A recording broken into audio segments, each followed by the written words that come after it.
안녕하세요, 김성태입니다. 오늘은 펜션 건축을 할 때 콘크리트, 목조, 스틸하우스 중에서 어떤 골조로 건축하는 게 좋은지 간단하게 설명을 해보도록 하겠습니다. 최근 저에게 펜션 창업 컨설팅을 받고 있는 분들 중에서 경주에서 펜션 창업을 준비하는 분이 계십니다. 현재 그분은 펜션 창업을 위해서 건축부터 시작해야 되는 단계였고, 여러 건축회사를 미팅했지만 건축회사 선정에 애를 먹고 있었습니다. 그래서 며칠 전 그분이 생각한 형태의 펜션 건축물을 가장 잘 만들어낼 수 있는 실력 좋은 건축회사를 소개해드렸습니다. 그리고 며칠 후에 그분이 저에게 전화를 해서 이렇게 질문했습니다. 건축회사의 담당자와 잘 상담을 나눴는데 그 담당자가 본인의 이야기를 쭉 들어보더니 시공 시간이나 건축 비용 등을 쭉 생각을 해서 목조로 골조를 하면 어떻겠냐라고 제안을 했다고 했습니다. 그런데 경주에서 펜션 창업을 하는 그 건축주분은 본인이 만들려고 하는 펜션은 럭셔리 펜션인데 목조로 만들어지게 되면은 굉장히 올드해 보이는 거 아니냐라고 의문을 품고 저에게 전화를 해서 목조에 대해서 이것저것 질문을 하셨습니다. 사실 이런 내용들은 굉장히 기본적인 내용이지만 이런 기본적인 내용도 이해를 못하는 경우가 사실 생각보다 꽤 많습니다. 목조 주택이라 하면 외장까지도 목조를 사용할 수도 있겠지만 기본적으로 골조의 형태를 목조로 가는 겁니다. 그리고 외장, 마감을 벽돌로 할 수도 있고 대리석을 붙일 수도 있고 그 외 여러 가지 소재로 마감을 할 수가 있습니다. 사실 그렇게 된다면은 이 건물이 뼈대로 지탱을 하고 있는 골조를 어떤 걸로 사용했는지 뜯어보기 전에는 알 수가 없습니다. 눈으로 볼 때는 어떤 골조를 사용했는지 모르지만 각 골조들마다 특성이 있기 때문에 내가 만들고자 하는 펜션에 가장 부합하는 공법을 사용해서 건축을 하면 좋을 것 같습니다. 물론 저는 건축 전문가가 아니기 때문에 건축에 대해서는 깊은 지식은 없지만 간단하게 소개를 해드린다면 많은 분들에게 도움이 될 것 같아서 이렇게 짧게 영상을 만들어 봤습니다. 먼저 노출 콘크리트. 노출 콘크리트란 짓고자 하는 건축물의 형태를 거푸집, 그러니까 형틀 형태로 만들어서 거푸집 안에 콘크리트를 부은 후에 완전히 굳게 되면 거푸집을 제거한 후에 콘크리트 면을 마감하는 공법입니다. 우리나라에서 시공되고 있는 거의 모든 노출 콘크리트가 이 공법을 사용하고 있습니다. 노출 콘크리트의 장점은 나무, 유리 등 건축에 필요한 어떤 재료와도 매우 잘 어울린다는 것입니다. 그리고 매우 견고하고 차음에 유리합니다. 단점으로는 건축 형태에 비해 2배 이상의 준비 기간이 필요하다는 것입니다.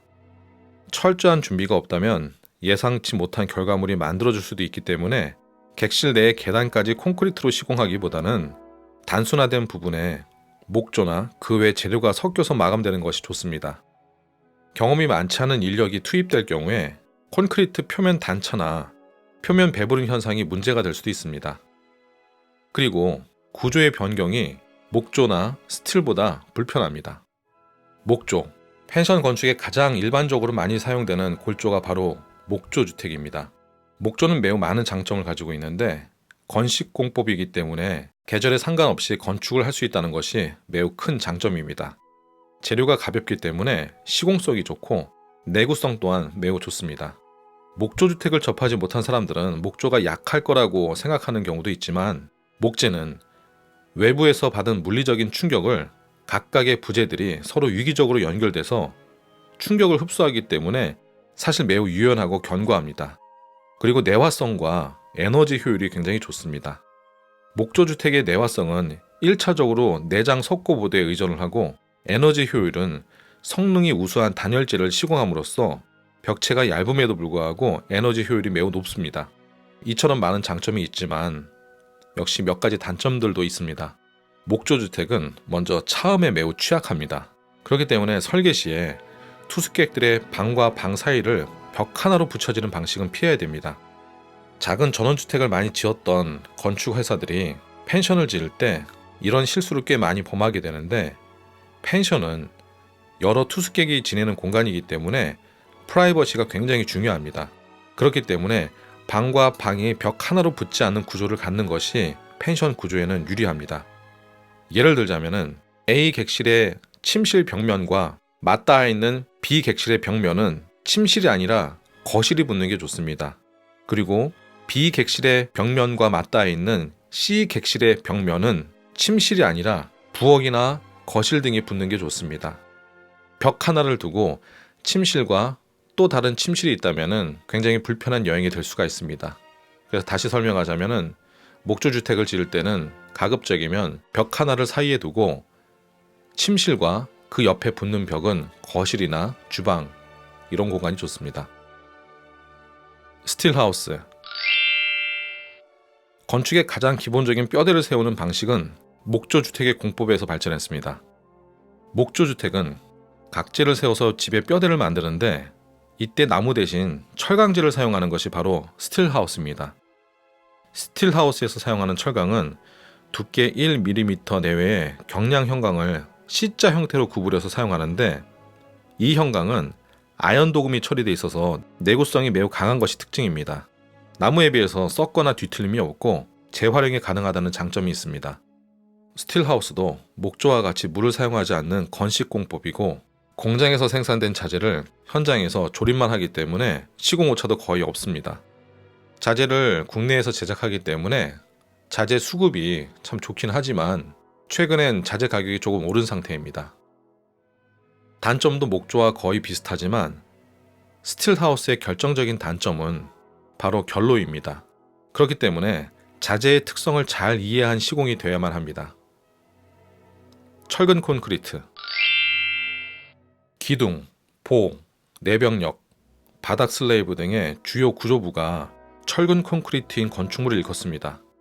철근은 인장력에 강하고 콘크리트는 압축력에 강하기 때문에 매우 우수한 구조 성능을 보입니다. 내화성, 내구성, 차원성이 높은 이 구조의 건축은 보통 3층 또는 4층 이상의 대형 건물에서 많이 사용되고 펜션의 경우에는 농어촌 민박업이 아닌 숙박업으로 등록돼서 운영될 만큼 규모가 좀 있는 곳에서 이러한 공법을 사용합니다. 물론 단점도 있습니다.